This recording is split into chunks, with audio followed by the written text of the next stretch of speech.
Hey guys, I'm Liquid. I'm Thermal. We're the Skinwalkers, and we do game reviews.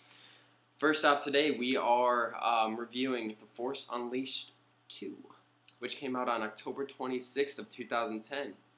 Yeah, it takes place in between the Revenge of the Sith and A New Hope. It's a sequel to what you can probably guess is The Force Unleashed. I think it's safe to assume. It's like I said, it takes place in between The Revenge of the Sith and A New Hope, and it was developed by LucasArts, and it was published by both LucasArts and THQ Wireless. It was actually developed by a couple different developers for different platforms, but we're really not going to go into that aspect of it. It's not our job. Yeah, we don't get paid either. It came out for the PS3 and the Xbox 360.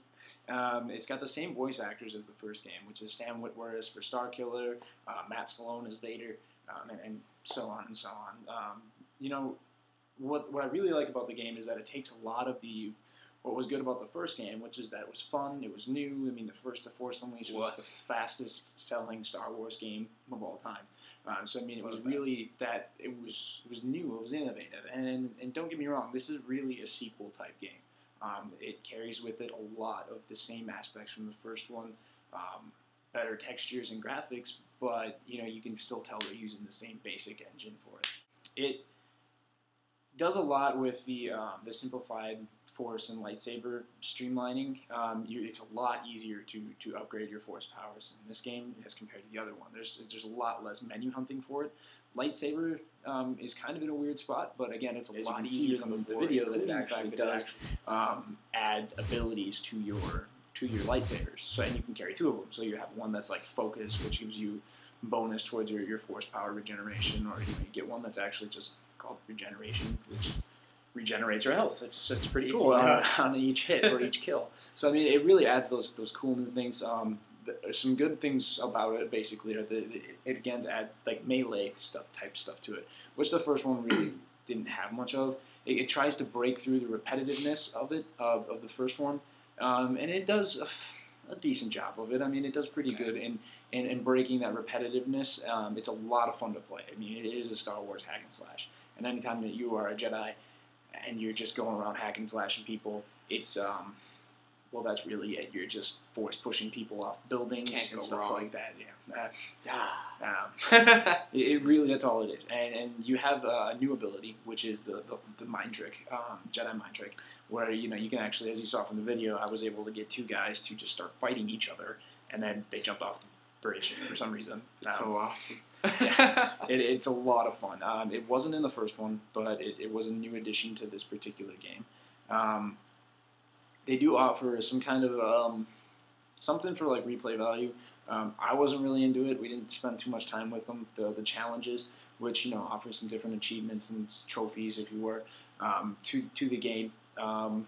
It's kind of cool. There's some time trial ones. There's some kill as many as you can ones. But like I said, we didn't really focus too much on that. It does add a little bit of online type stuff to it, but in all reality, it's really not. It's not an online game. It's a hack and slash, Star Wars, beat 'em up type of game. I mean, you're really just playing this game for the sole reason of Force lightning people. Let's not kid ourselves, or pick them up and throw them into a flying TIE fighter.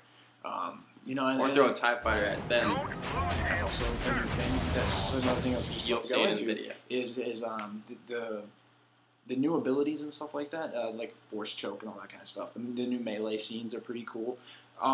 You do have the new Force Fury, which is pretty cool, where you just pretty much just go all BA on people, and you get lightning that just disintegrates people pretty much instantly, or repulse or something like that, which is really cool.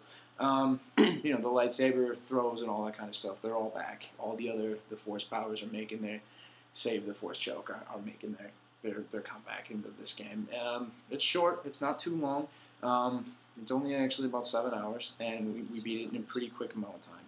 And it does offer both endings. It does offer cool new two different endings, a light side and a dark side.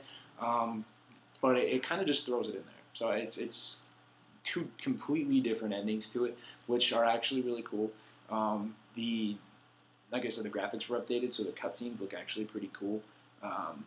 So I mean, we'll take it from that. That's kind of the good stuff.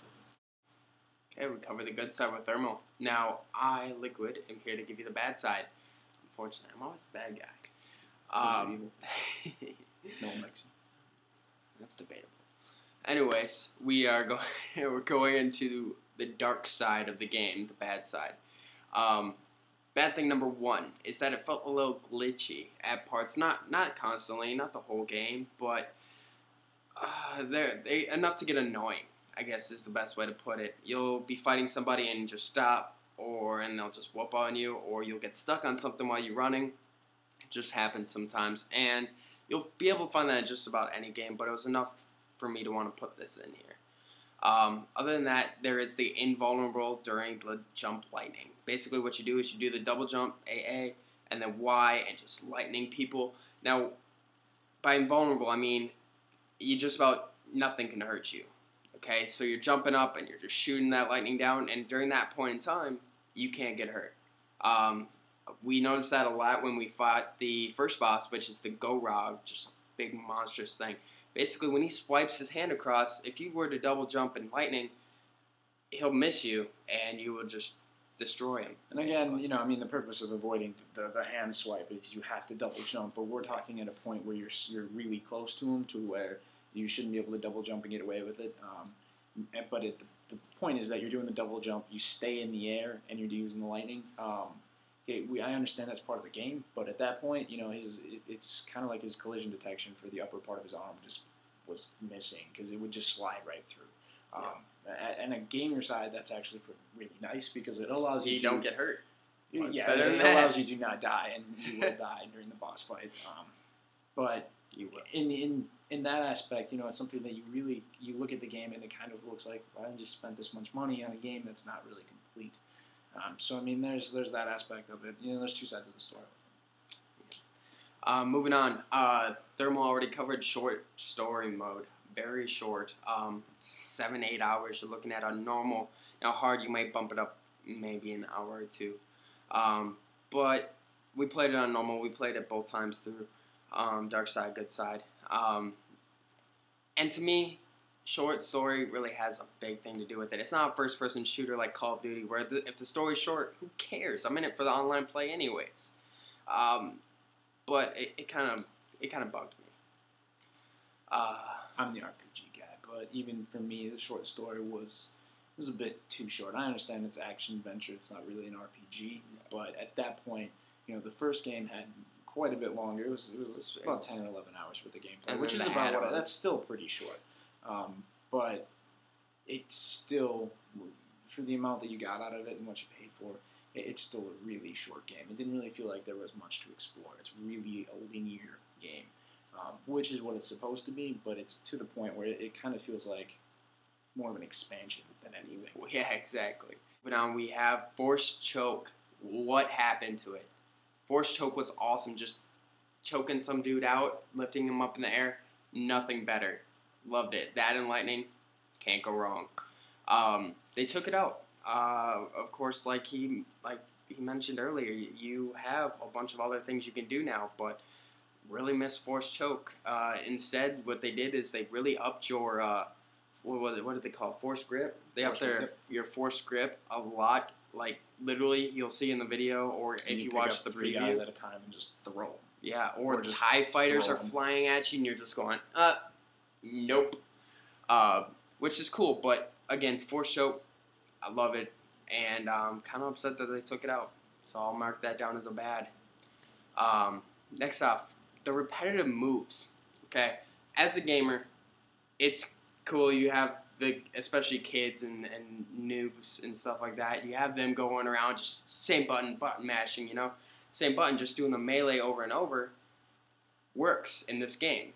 And you can clear an entire platform, of bad guys with just using the same melee move over and over again. Not to mention, you're invulnerable during this period. Again, it's the invulnerability thing. While it's cool as a gamer, it just kind of makes you feel like, you know, did you guys not think of this or something? Because invulnerability during a 10-second story, it wasn't 10 seconds. This is a couple seconds of invulnerability. 5 seconds. Maybe. But, you know, I mean, it's an instant kill. I mean, it's not like hack and slash and you're done. It is stab you, throw in the gut, chuck you across the map. Thing, and then he's gone. I loved it. And it really, to me, degraded the gameplay, because at that point I was just invulnerably instant killing anyone who wasn't well, a boss or flying through the air. Basically. Really if you're a hardcore gamer, it's going to annoy you. If you are just in it for fun, recreation, or kind of a nub, as we like to put it, you're probably going to love it. And, you know, that there's pluses and negatives, and it keeps the game open for you. Last off, there's only 2 bosses. Two bosses. 2 real bosses. The others are like robots and stuff that you can take out pretty easily. But 2 real bosses, the Gorog and Vader. Okay? Not going to tell you how they both end. I'm not going to tell you how to beat them both.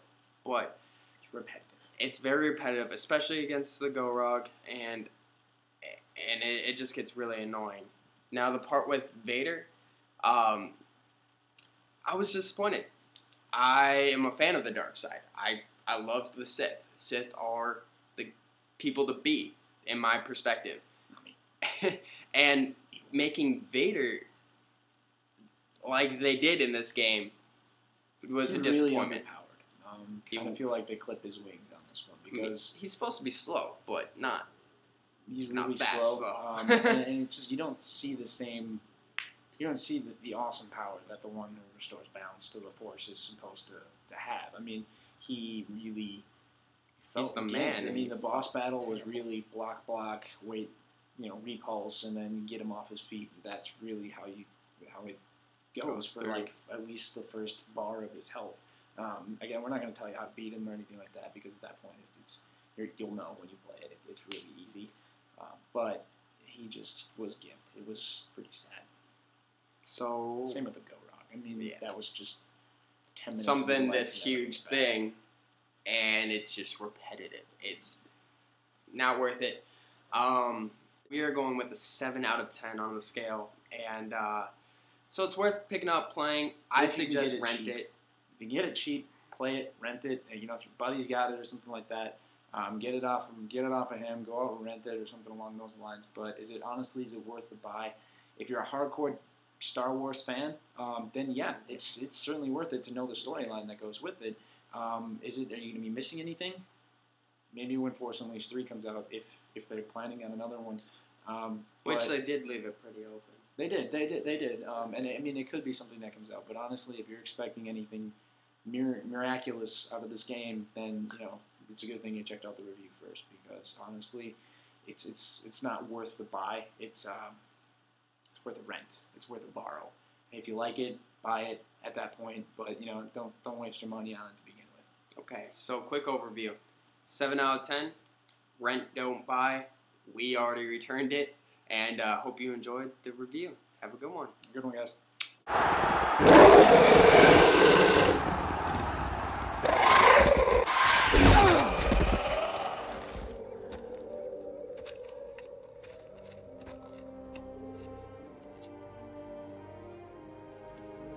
What you have seen, follow it. You must. To the ends of the galaxy if I have to.